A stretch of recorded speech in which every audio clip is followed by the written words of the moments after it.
Hi, I'm Al Baldessaro, And I'm Janine Nodder. and this is Who's Looking Out for You. Janine, you brought in a very an awesome guest here today. I don't understand. Where'd you find him?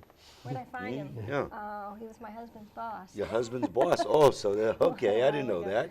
And this is our last show before the primary. It sure is. And matter of fact, the guest that we have here is good friends with one of our counselor here in town. He's a West Point guy, and I don't hold it against him. And I'm sure our guest doesn't either, Tom Dolan.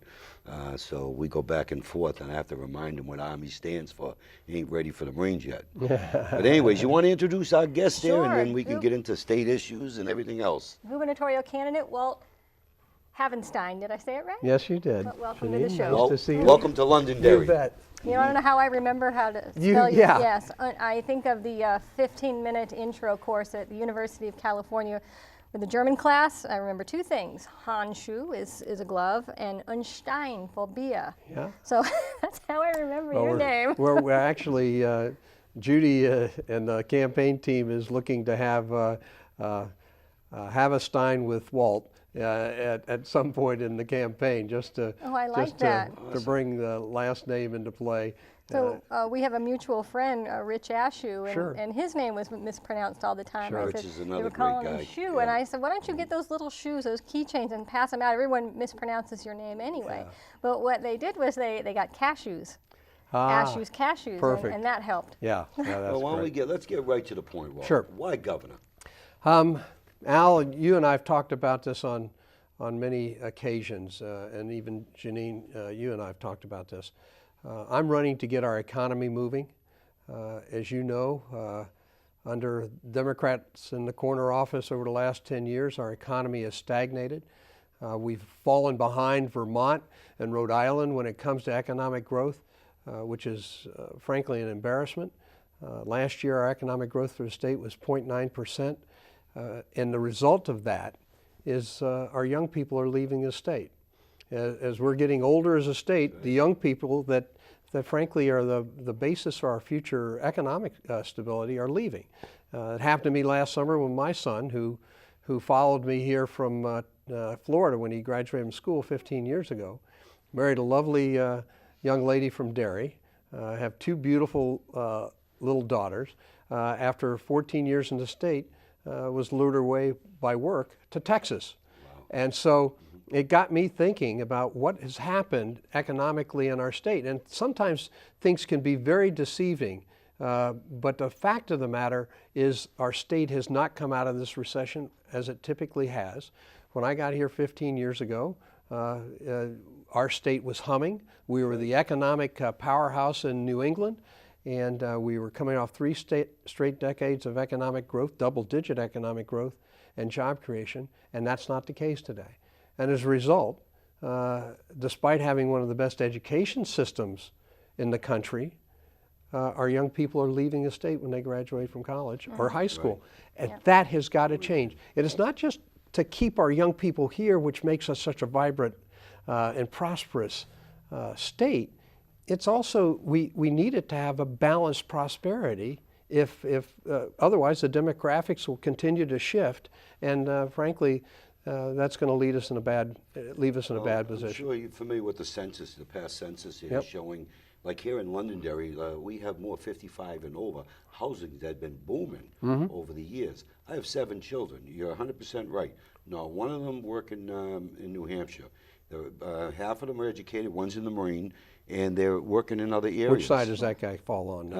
He's a matter of fact, he's in Lowell, Mass. Oh, great. And he's a recruiter. He just left the president, HMX1. Good. He was there under Bush and under Obama. Good. So I agree. How do we get our kids back? What are you going to do to attract and keep our young children that are educated here in the state? It's a little bit of what I call back to the future. We have to realize what was allowing us to create jobs in the 70s, 80s, and 90s. What was that environment?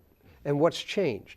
And fundamentally what's happened is we've created a much more onerous regulatory environment in our state, less friendly to business.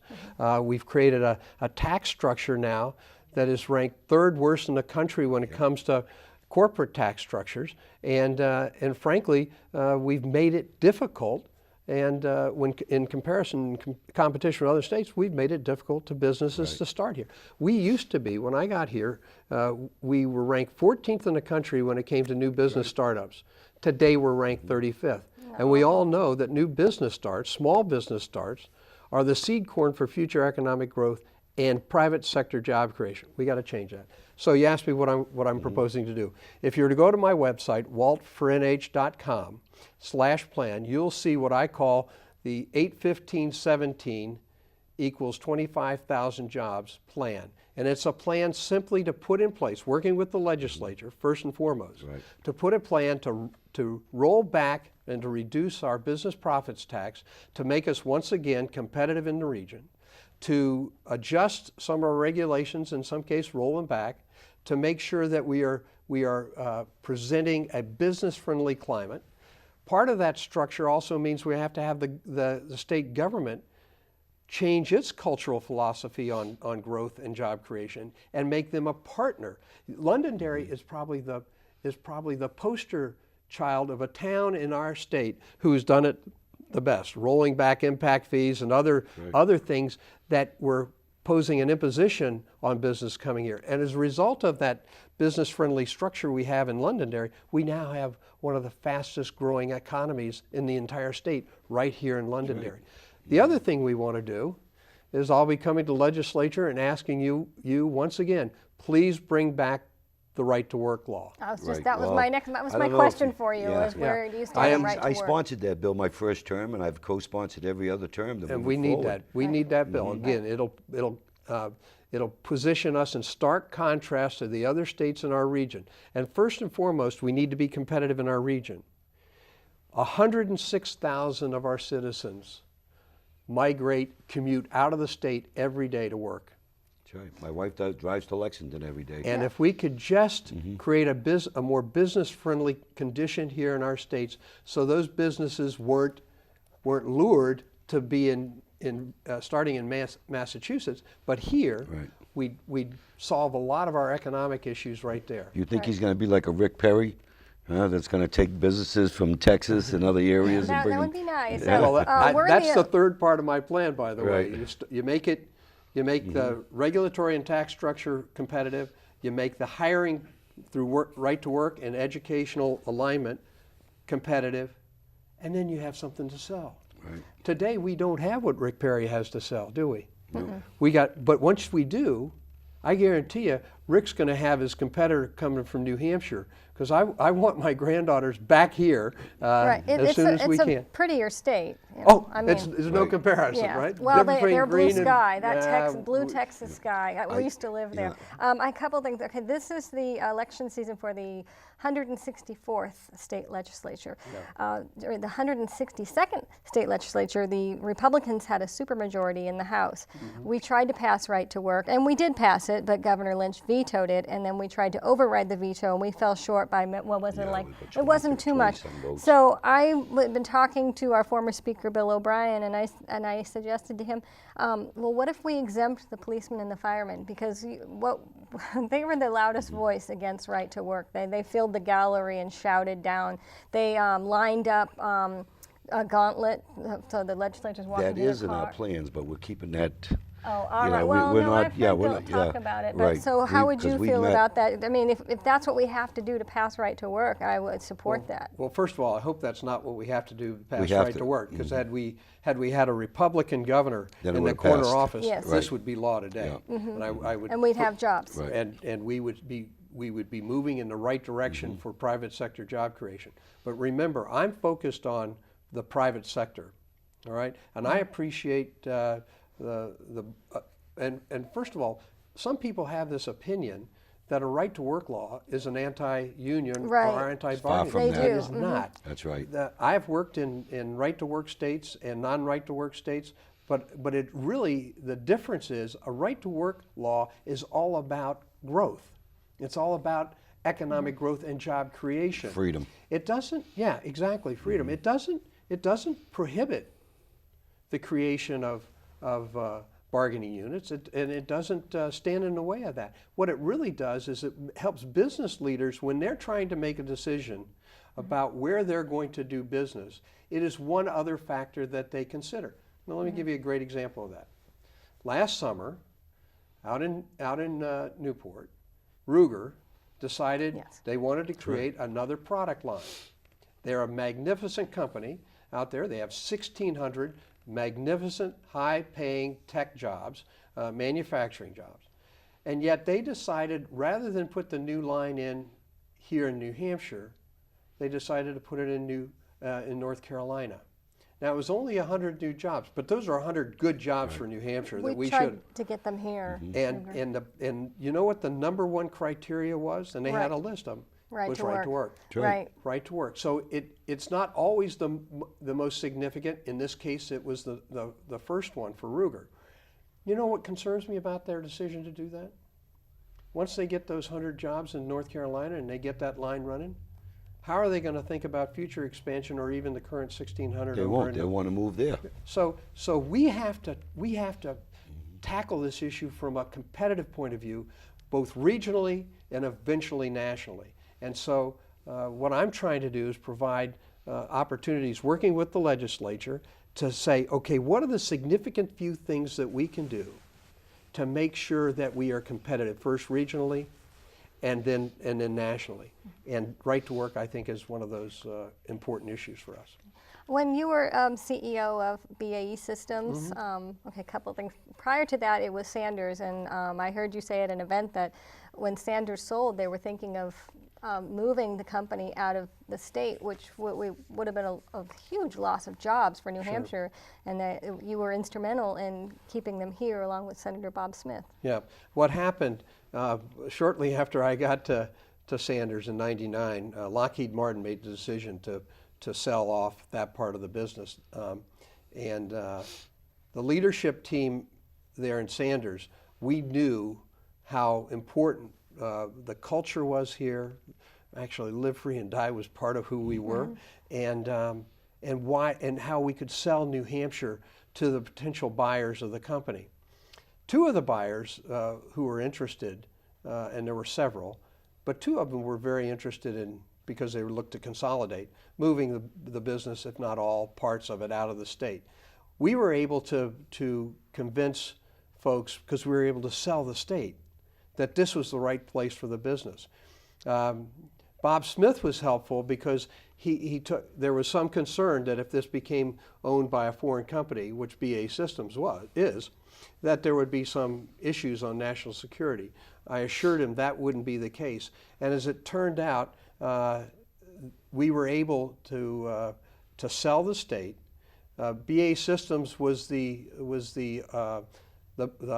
winning bidder on the property, and they agreed to keep that business here because the leadership team had worked very, very hard to make sure they knew how important that business was, not just to the state, but to the people who worked here and keeping it here in the state. And so today, I think it would be much more difficult to convince somebody who is trying to make an acquisition decision based upon, which are pretty narrow margins when they make those kind of decisions, that this would be the best place for them. But as a result of that decision, we were able to grow that business to over 5,000 jobs here in southern New Hampshire.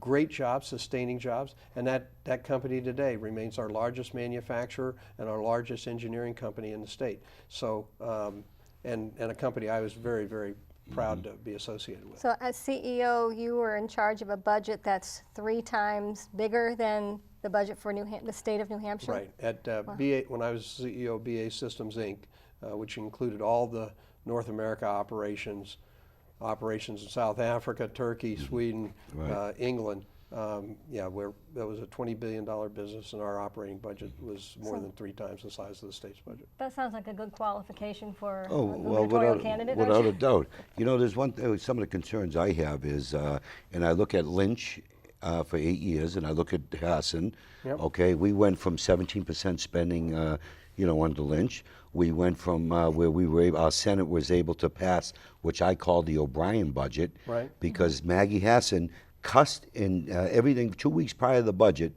that it was no good. It was a terrible budget because we took out her $80 million false pretense illegal scam on spending. Right. But we haven't grown. In 10 years with Democrat. Now, where When I'm you say going with grown- this, grown in- when I say we haven't grown in the economy, Right. in jobs, Right. we, you know what I mean? Everyone's saying 4.2. Oh, that's great. We're doing better than, that's BS. We're not doing better than everyone. I mean, even though that sounds good, how do you get them 300,000 people off the road back to work here in New Hampshire? Yeah, it's funny when people use, for example, you use 4.2. What you're talking about there, I assume, is the workforce, right? That our unemployment rate is at 4.5%. In relative terms, that's great. What's missing in there? What's really missing in that conversation? And that's why, if you look at my plan, I talk about not in the context of the state's unemployment, but I talk about it in terms of the household. So many of those jobs that are now being counted are not jobs in New Hampshire. That's that 106,000 that leave the state every day to commute to work. That's the problem. The other problem is that the reason our economy is not growing as the jobless rate goes down is the nature of the jobs are not the nature of the jobs that we saw 15 years ago. We've lost 35,000 manufacturing jobs in our state. We've lost 25% of our high-tech jobs in this state. Paying less now today. Yeah, so the jobs are not the kind of jobs Right. that we saw that were sustaining our families. And what happens when people don't have that job choice, they leave. Right. It's real simple. They're looking, my whole context of this economic transformation is about making New Hampshire not just the best place to live, the best place to work, but the best place to raise a family and the best place to do business. And I think we've lost that New Hampshire advantage in that context. We can bring it back because the things that caused that shift are things we did to ourselves. That's right. And you talked about it. The last decade, and what is it now, 16 out of the last 18 years, we've had a Democrat in the corner office. And the Democrat in the corner office has been more about giving away stuff, frankly, than growing the economy that enables us to service our citizens better. Do you know, if you did your homework, I'm sure you probably already did, if you go back over the years, and I do this because I'm one of the tri-chairs of the House Republican Alliance, and I've been part of leadership and a former chairman. Right. If you look at all the executive orders that have been signed behind the scenes, Right. where they've been cutting hiring freezes, cutting on the spending, Right. because the governors, Lynch and now Hassan, refused transparency to put their numbers or their budgets out. Right now, we're looking at Medicaid expansion. We're going to get into that. Yep. $40 million possibly spent this year. Right. 70, or I should say in this first year of the budget. Now we're going into the second year, 70 million already being spent above and beyond. So we're looking at over $100 million of money being spent, and the governor's refusing to tell us what the numbers are, where we're at. And that's just half the budget, right? That's just right. Health and Human Services. Yeah. So Al, you know me well enough. No, you were endorsed by John Stevens, right? I was. Right, because Yeah. another mutual Yeah, friend. John is a good friend. I go to church with Rich Ashew and John Stevens, and Yeah. we saw you at our Mahajan. Matter of fact, his now- brother's a Marine who's the judge. Yes. Yes. Oh, yeah, Yeah, yeah, he's a guy. exactly. John Stevens is the former head of Health and Human Services, so the rumors out there that you're all for Medicaid expansion. So Yeah, we can need you to clear that clarify up? that. Well, let me- Because John I- Stevens wouldn't endorse you if that No, were true. that's not correct. But before we talk to that, let me talk about transparency in government, because that's what you're really interested in. Whether we have complete transparency through our monthly reporting on revenue. We have virtually no transparency on the spending side. That has to change. We need it up on the website. We need people. We need to Yep. be able, people need to be able to see on a month-to-month basis how we're spending and what our forecast is. Right. All right, not just how much is actually spent, but what's the forecast look like? And you brought up a great example of that when it came to Health and Human Services, where the current thinking is that our estimate is that we overspent by $30 to $40 million in the last fiscal year, which ended in June. We still don't have the data on that. Right. And we're looking to to almost double that excess in the next fiscal year. which could bring us $100 to $110 million problem. You have a hole right off the bat if you're the You have a governor. hole, and you end up having to fix it with draconian actions. That's right. And if you have transparency, because those actions necessarily are going to mean cooperation with the legislature, if you have transparency month to month, right, then you can actually address issues as they come up rather than treat them behind the scenes as frankly, as fire drills after the fact. You will get complete transparency from me. I come from an industry where I had complete transparency week to week on financials. I had to report it month to month to the senior members of the board of directors at our company, and I had to report it on a quarterly basis to our shareholders. Right. Very transparent. That is the nature of the business. Well, what I want to get into real quick, if I may. I'll go back Okay. to Medicaid expansion because you asked that question. Because the Medicaid expansion is supposed to be zero. When they voted that in and there's waivers there, because Medicaid expansion is going to go away 2015. We're going to have to vote on that again if the waivers don't come through. 2017, right, yeah. Well, no, I believe the New Hampshire law is 15, December of 2015. Take a look at the waivers that Sure. if they're not there. Well, if the then waivers we aren't have to there vote come again. March, Right. it goes away, It starts right? to go away, Right. yes. And then what Exactly. happens? So, Well, here's, first of all, make sure we're crystal clear on this because people may interpret what I've said in the past inappropriately. I have been against and always have been against Obamacare and Medicaid expansion. I would have vetoed that bill had it come to my desk were I governor. I appreciate the situation that the Republican senators found themselves in, that they were going to go full bore ahead Right. under Maggie Hassan's rule and Maggie Hassan's approach to a full Medicaid expansion. So we end up with a bill that I don't agree with because it's an expansion of Medicaid, which I've never agreed with. But it is a fact. We have the bill, and we have to look at it as a problem that has to be fixed. However that fix may come at us, whether it's repeal and replace, whether it's sunsets, we have to deal with the fact that we have a lot more people, whether it's 10,000, 11,000, 12,000 at this point, that have now been brought onto the rolls. We have to deal with that. We can't simply say, well, it'll expire or it'll go away or what have you. That is not responsible. That okay, is, if a bill comes to you, and I can explain to you now as one of the tri-chairs, that Sure. we're already working on a bill to repeal, okay, that's going to come forward.